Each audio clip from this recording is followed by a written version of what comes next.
নামাজ পড়তে চেয়ে বিয়ের রাতে মারা গেল যে নারী, এক মুসলিম তরুণীর সত্য কাহিনী আজকে আপনাদের বলতে যাচ্ছি। কাহিনীটা মনোযোগ দিয়ে শুনবেন। আজ তার বিয়ে মহাধুমধামে চলছে, সব আয়োজন, চারদিকে উৎসব। মাগরিবের নামাজের পর তাকে মেকআপ দেওয়া হলো, সুন্দর সাদা বিয়ের পোশাক পরানো হলো। এই করতে করতে এশার আজান হলো। তখন তার মনে পড়লো তার অজু নষ্ট হয়ে গেছে। সে তার মাকে বিষয়টা জানালো। মা, আমি অজু করে এশার নামাজ পড়তে চাই। তার মা এতে বিস্মিত হলেন। তুমি কি পাগল হয়ে গেছো? দেখছো না সবাই তোমার অপেক্ষা করছে? তোমার মেকআপের কি হবে? পানিতে তো সব ধুয়ে যাবে। তখন তিনি বললেন, আমি তোমার মা, আমি নির্দেশ দিচ্ছি তুমি এখন নামাজ পড়বে না। তুমি যদি এখন অজু করো তবে আমি কষ্ট পাবো।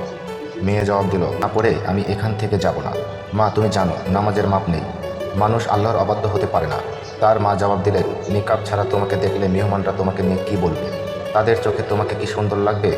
তোমাকে দেখে তখন তারা কৌতুক করবে। মেয়ে তখন বলল, মা, তুমি কি এই নিয়ে চিন্তা করো যে আমি সৃষ্টির দৃষ্টিতে সুন্দর কি না? আমার স্রষ্টাকে নিয়ে কি ভাবো? আর আমি ভাবছি, আমি যদি আমার